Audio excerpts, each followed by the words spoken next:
What's something you always assumed was mandatory in life, until you met someone who just didn't do it? Dysfunctional households don't announce themselves as dysfunctional when you're growing up. They just feel normal. My parents were passive-aggressive, deeply sensitive to criticism, and completely incapable of admitting fault. In our house, the kids were always wrong. Apologies were rare. Accountability basically didn't exist. Any attempt to explain yourself was treated as disrespect. Any emotion that made an adult uncomfortable was attitude. You grow up internalizing that. You learn to walk on eggshells. You learn that conflict doesn't get resolved. It just simmers. And you learn, without anyone ever saying it out loud, that love is conditional and fragile. Fast forward to my second serious relationship. One evening, my boyfriend and I were having dinner with his parents. At some point, his dad did something that genuinely upset him. Nothing dramatic, just one of those small moments where boundaries matter. And my boyfriend calmly told his dad how it made him feel. I immediately braced myself. I expected defensiveness, raised voices, guilt-tripping, maybe a sarcastic comment followed by tension for the rest of the night, because that's what my parents would have done. Instead, his dad just listened. He didn't interrupt. He didn't justify himself. He didn't flip it back around. He apologized. Sincerely. And then, this is the part that still blows my mind, the evening just continued. No sulking. No lingering anger. No emotional punishment. I was stunned. It was my first real glimpse into what a well-adjusted, communicative family actually looks like. 5 years later, I still think about that moment. It quietly rewired something in my brain. I had a similar experience earlier in life that hit even harder. One that I genuinely believe changed the trajectory of my relationships forever. Growing up, I thought all dads screamed until their faces turned red and punched holes in doors. I thought that was just what men did when they were angry. One afternoon, when I was about 11 or 12, I was across the street eating lunch with some kids I played with. Their mom was repainting the hallway. She accidentally spilled some paint on the carpet. My stomach dropped. I remember thinking, oh no, she's going to be in so much trouble when John gets home. A few minutes later, he did come home early from work. I physically tensed up. I was waiting for the explosion. Instead, he walked in, greeted me and his kids, and went down the hallway. The mom said, very casually, "Be careful, I dropped some paint." He stepped over it, kissed his wife, sweaty, dirty, paint splattered, and said, "Hey, beautiful, how was your day?" She said it had been busy and asked how he got home so early. As he answered, he grabbed paper towels and a small bowl of water and started cleaning the paint himself. No yelling, no blame, no tension. Then he told her to go take a shower and said he'd finish the wall. I couldn't even finish my lunch. I was completely confused. I asked the kids if their dad was always like that. They looked at me and asked, "Like what?" Nice, calm, loving. He didn't yell. He didn't get angry. He called her beautiful. He kissed her, and she didn't flinch or pull away. Their confusion at my question told me everything. That moment cracked something open in my mind. I started paying close attention to how other adults treated each other. I realized that what I grew up with wasn't normal. It was just familiar. Those people have no idea the impact they had on me, but I think about them often. I'm deeply grateful for them. Years later, I saw the same pattern from the other side. I was helping a friend replace the chain and sprockets on her motorcycle in my garage.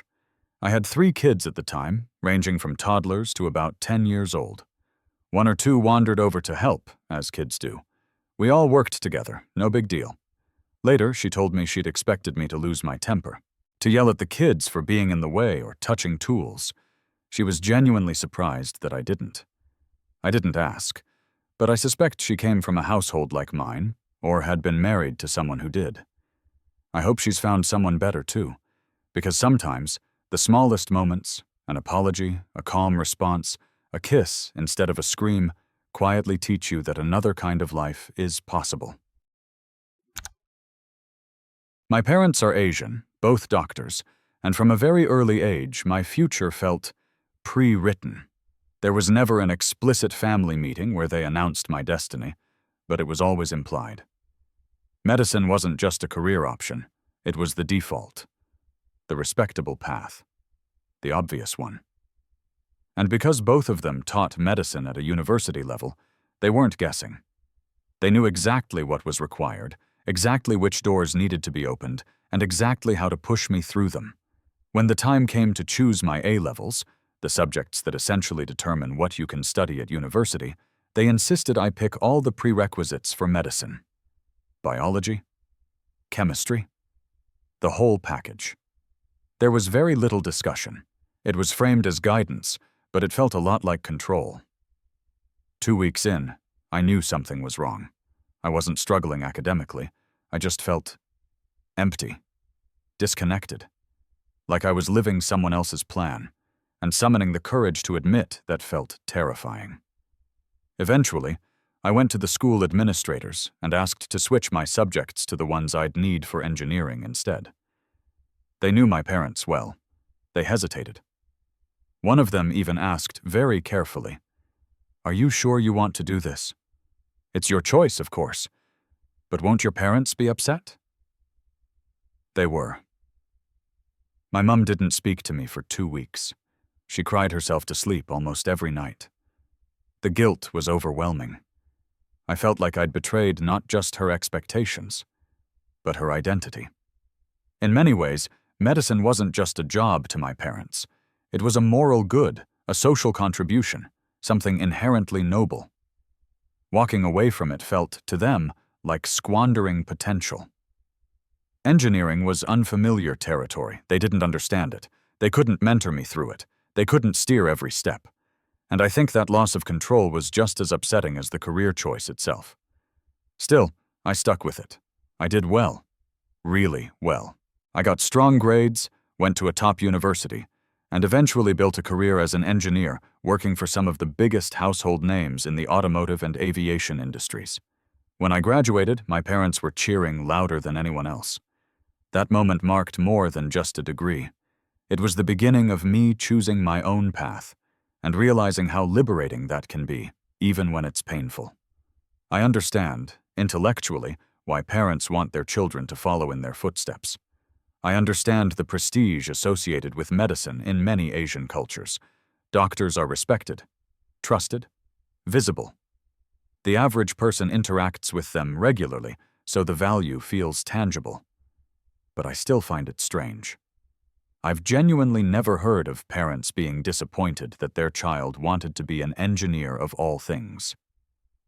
Engineers are foundational to modern life. Almost regardless of specialization, the work is meaningful, difficult, and generally well compensated. Yet when I visited extended family in my country of birth, I hesitate to even call it home, since we emigrated to the UK when I was only a few months old, people asked with thinly veiled concern, "So, are you doing engineering because you failed to get into medicine?" That question said everything. For my parents, I think it was less about prestige and more about proximity. If I became a doctor, they could guide me, advise me, influence my trajectory. Engineering forced independence. I went through university almost entirely on my own. Ironically, the one time I followed their advice, skipping a placement year to fast-track a PhD, it partially backfired.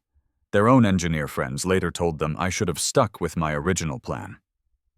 Everything worked out in the end, but that was the moment they started to feel less anxious about letting go. I don't want to paint them as villains. They've been supportive in their own way whenever they could be. They're proud of me now, telling everyone and their cat about their son doing cool engineering stuff, living a life that's arguably more interesting than most of their friends' kids.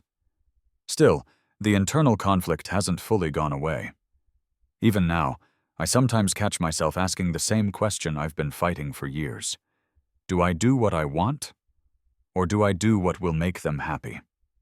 That tension doesn't disappear overnight, but choosing yourself, once you've tasted it, is very hard to give up.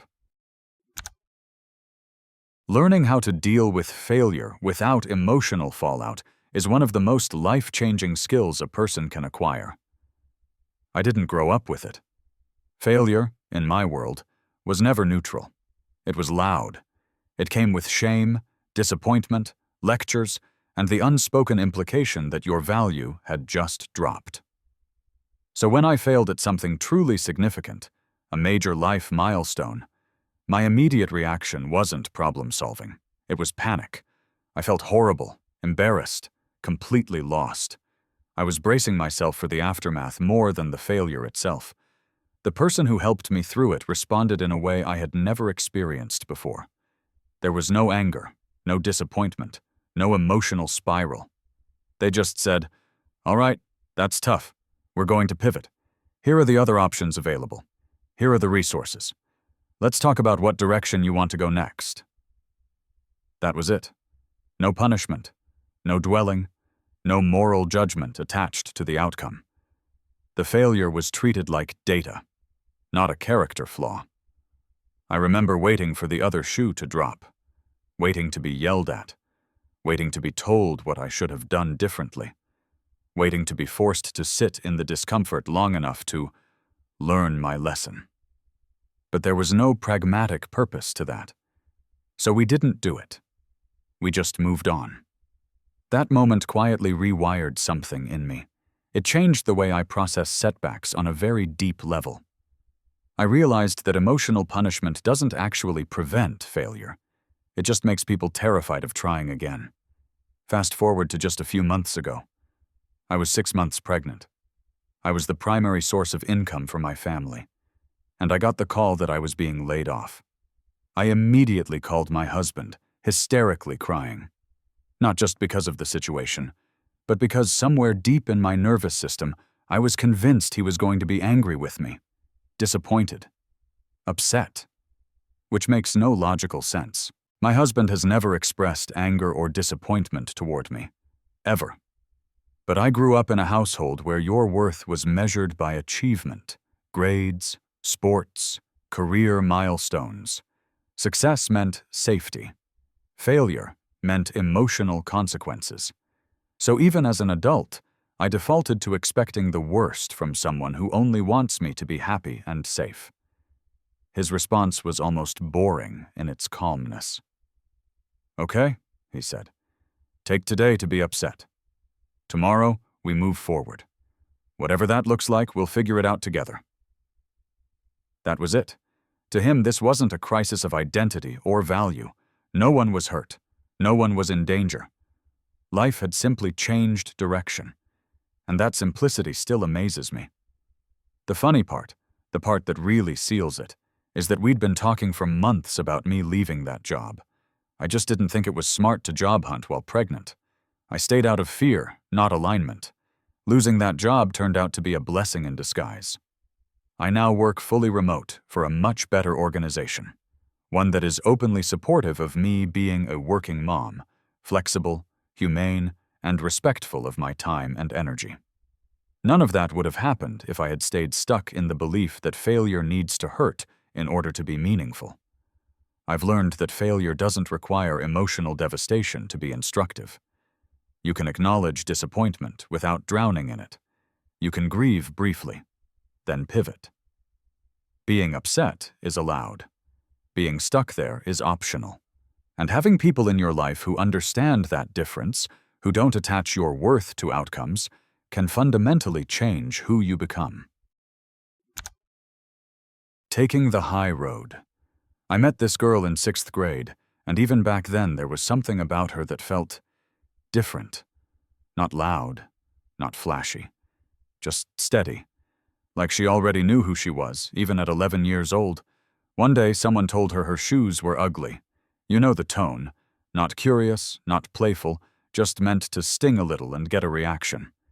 She looked at them and said, very calmly, "At least I'm not trying to make myself feel better by picking on other people." No anger, no sarcasm.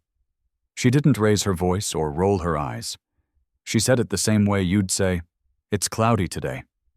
Just a statement of fact. Then she turned back to me and continued our conversation like the other person no longer existed. Completely refused to acknowledge them. I remember being stunned. Later, I asked her why she handled it like that. She shrugged and said something I've never forgotten. If someone doesn't want to like me, I don't want them to like me either, and I'm not going to waste my energy being nice to someone who starts a conversation by teasing me. It wasn't bitter. It wasn't defensive. It was just boundaries. Clean ones. That alone would have made an impression. But then there was the other incident. One day, a boy punched her best friend in the stomach. No warning. No accident. Just cruelty. Before anyone could even process what happened, she slapped him. Hard. So hard he actually fell backward. Then she immediately went to the teacher and told them exactly what happened, including the fact that she slapped him. When the teacher asked why she did it, she said, "So he wouldn't hurt people again." Violence isn't the answer. But for an 11-year-old, that level of decisiveness was honestly shocking. She wasn't chaotic or angry. She was protective. The funny thing is, she was also incredibly kind. She'd give her lunch to kids who couldn't afford one. She'd sit with anyone who was alone. She was gentle and generous and warm. But she was absolutely firm that no one was allowed to abuse that kindness, or her. She was an angel with a spine. That moment became my first real example of what taking the high road actually looks like.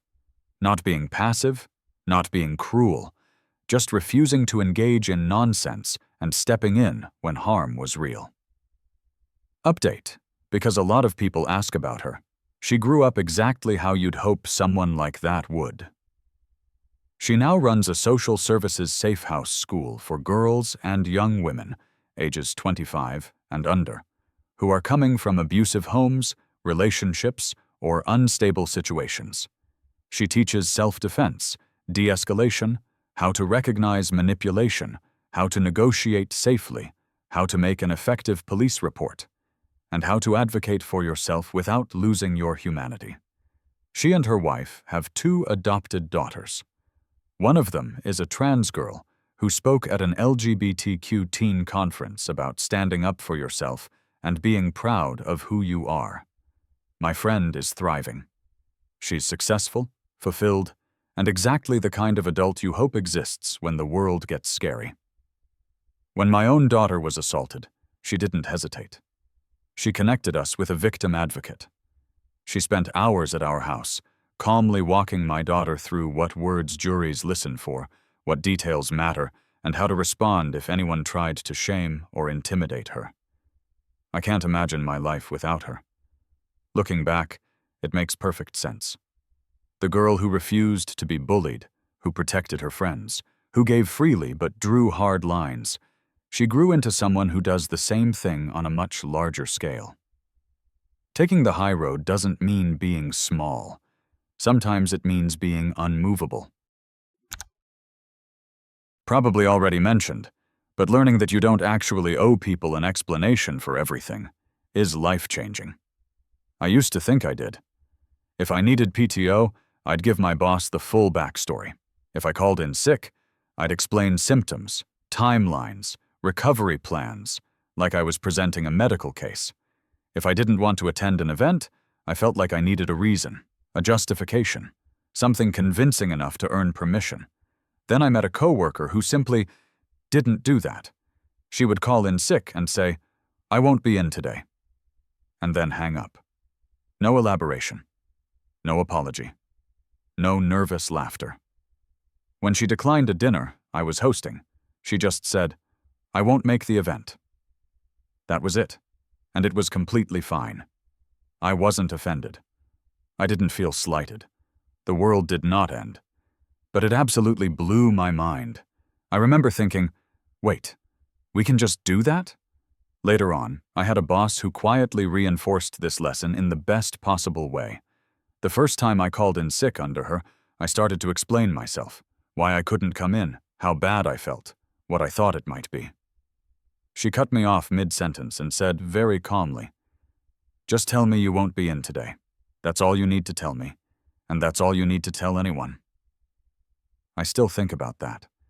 Compare that to a job I had at a very traditional, very controlling life insurance company, the kind that believes employment gives them access to every corner of your existence.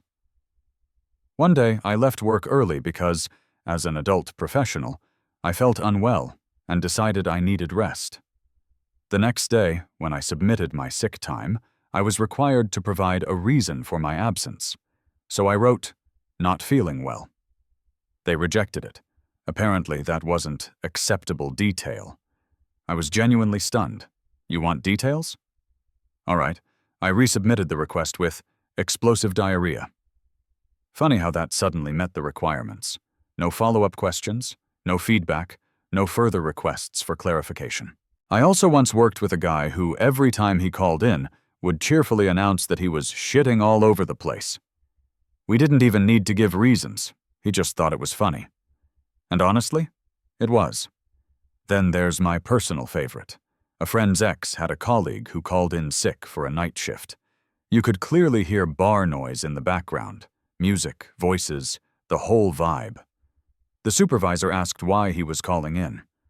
There was a pause. Then, in the most drunkenly sincere tone imaginable, he said, "I'm on fire," and hung up. Flawless under pressure. All of these moments taught me the same thing. The expectation that you owe people personal explanations is mostly invented. It's social conditioning. It's about control, not necessity. I won't be in today. I can't make it. No, thank you. These are complete sentences. The more you practice saying them, the more you realize how much unnecessary emotional labor you were doing for other people's comfort. Most of the time, they don't actually need the details. They just expect them because we've been trained to overshare as a form of permission seeking. Setting boundaries doesn't mean being rude.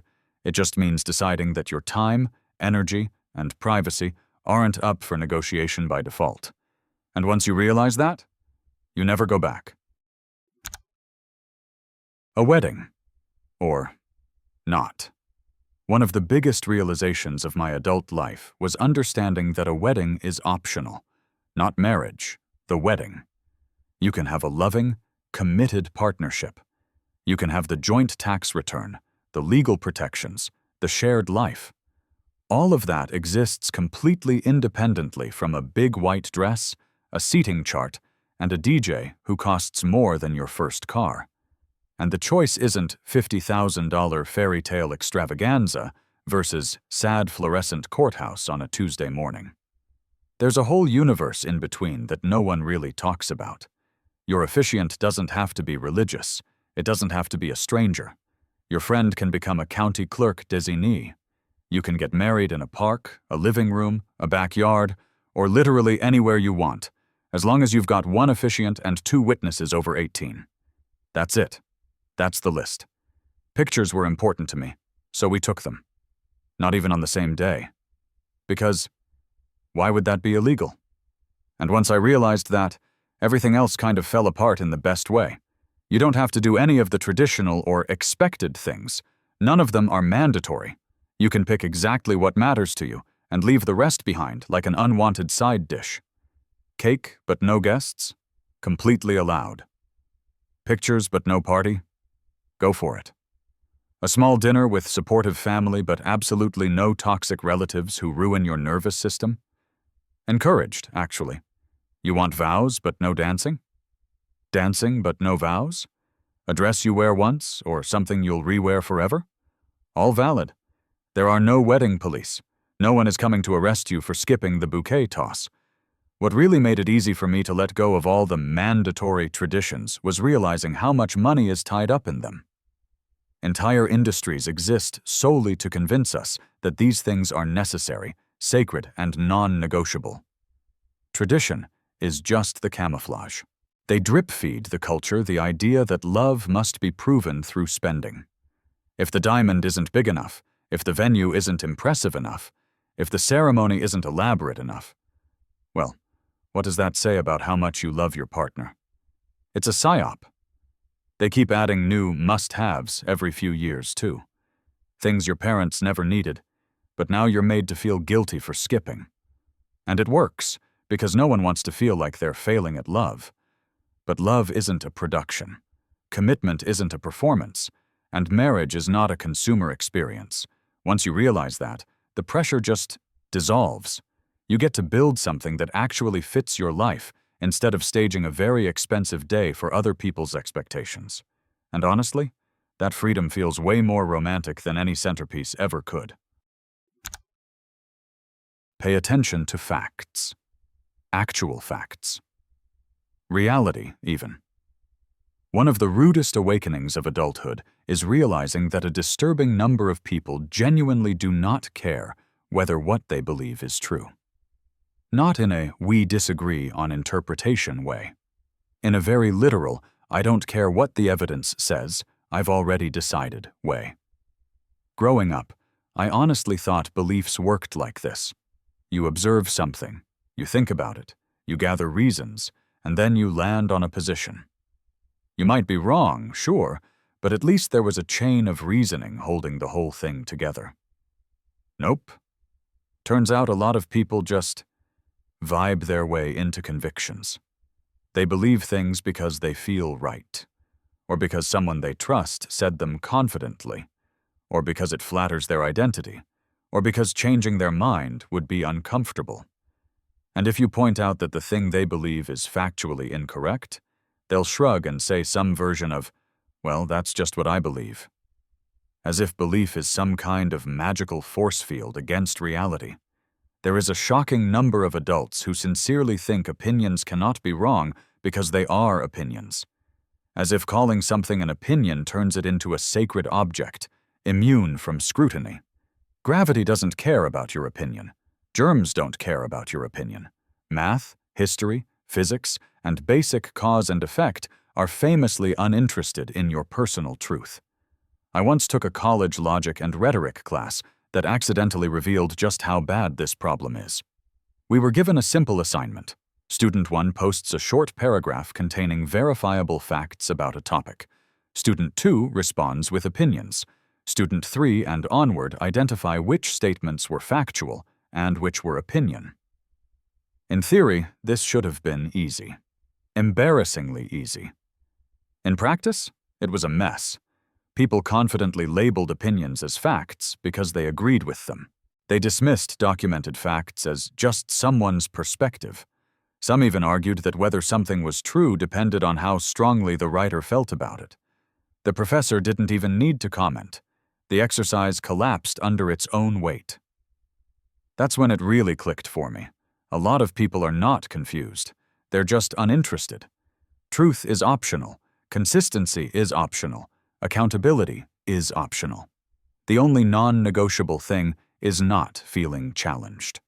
And that's how you end up with people who will look at data, research, eyewitness accounts, and direct consequences and say, "I don't care. I know I'm right." Not think, not believe, know. As if certainty alone is evidence. So yeah, you are entitled to your own opinion. You are not entitled to your own facts. Facts exist independently of your comfort level. Reality does not bend to protect your identity. And if your worldview falls apart the moment it's asked to justify itself, that's not oppression, that's structural weakness. Once you realize this, it changes how you listen to people. You stop assuming everyone is arguing in good faith. You stop expecting reasons where none exist. And you learn to recognize when a conversation isn't about truth at all. It's about defending a feeling. And honestly, that knowledge is both depressing and incredibly clarifying.